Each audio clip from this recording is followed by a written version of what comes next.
everyone, it's Misty Gaither with Quest, a journey into true crime and the paranormal. And we are on scene right in the French Quarter at the corner of Dumaine and Decatur.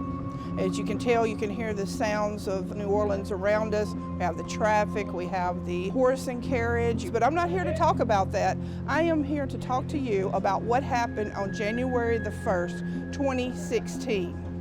It was around 2 or 3 in the morning, just rang in the new year, and everybody was celebrated, breaking up, ready to go home. And I'm here to talk about Josh Woodruff and his murder. So Josh Woodruff, he was a Harvard graduate, came down to bring in the new year here in New Orleans. As he was right here at the corner of Dumaine and Decatur, he had called an Uber, and he was getting ready to walk across the street, and when he did, he was hit. Now you might think that that's the end of the story, but it's not. Not only was he hit, but his body was lodged under the car that hit him, and he was drugged 6 to 8 miles under the car, all the way the West Bank.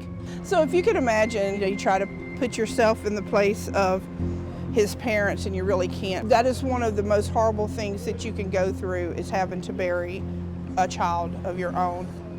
But to me, it is even a greater injustice that it's been 8 years, still no answers. There's even witnesses to the car, saw it happen, have it on tape. There is a composite of the driver of the car. There's actual pictures of the car from the cameras that are around here. The problem is with the cameras, very grainy. You really can't even make out the model of the car. Why hasn't this been solved?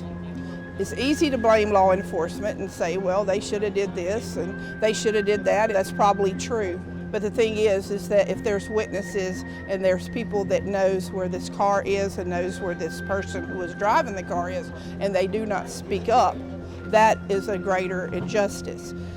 So it takes everybody working together to try to solve this case and try to bring peace and resolution to the Woodruff family. Now, as you can tell, right now it's not as busy because we're like around 7:30, 8-ish on a Friday night, and usually the quarter doesn't really get popping until about 10-ish, 11 o'clock. This is Decatur, is a very busy thoroughfare. So for this to happen and it not be solved, I just cannot explain that. So what we're gonna do, you're gonna come with us so you can see just how long that Josh Woodruff was under this car being drugged for 6 to 8 miles. And so the only thing that I can hope and pray is that he passed instantly and that he wasn't in a lot of pain.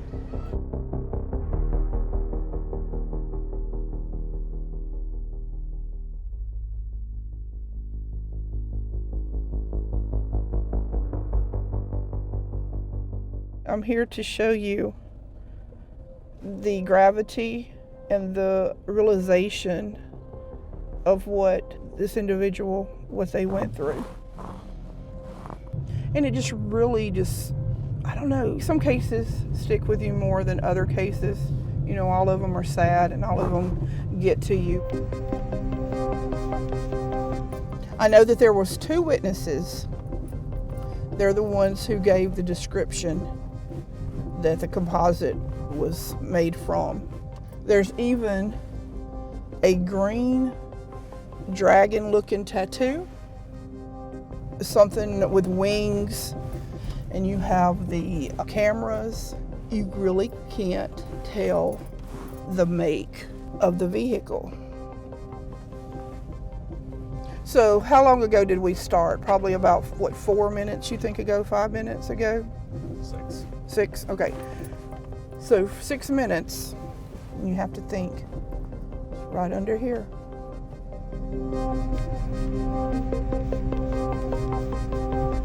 So he's driving around in the French Quarter, which, as you can tell, is not a easy thing to do always. If you think about it, it would be kind of hard because there would be more people out on New Year's than it would be now. I'm sure he was trying to get out of town quick. Now we're getting ready to cross over Bourbon here, so this might take just a little while because people will walk out in front of you. And alrighty.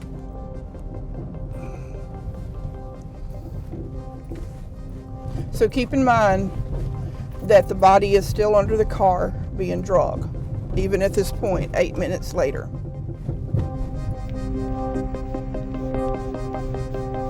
Did he wait for lights, or did he just, pass them all? Or, some people even made the suggestion, well, did he even know that he was under there? Let me tell you something. You have a body under your car, I think you'll know it. I wonder what's going through his mind. Was he like, okay, I got to go to where I live. I got to go to somewhere familiar to get away from all this. It's going to make a right here to get on the interstate. And I just cannot believe that he did not know that there was a body under the car. So for those of you who do not know, we're going over the Crescent City connection that connects New Orleans to what is called the West Bank. And you have to wonder, did people see? Were they trying to get him to stop? Did they notice? And if they noticed, did they get a license plate number? Or was it just that nobody really was paying attention and didn't realize what was going on? And I just can't get out of my mind his mom and dad. You think New Year's, you think that's the day of new beginnings and celebration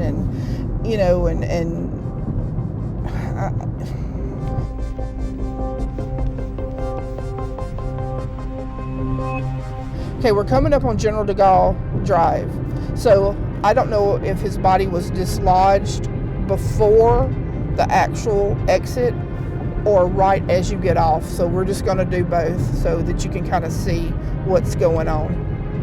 And it kind of makes it come even more home to me about the gravity of the situation, driving this route and seeing what, how long it took and,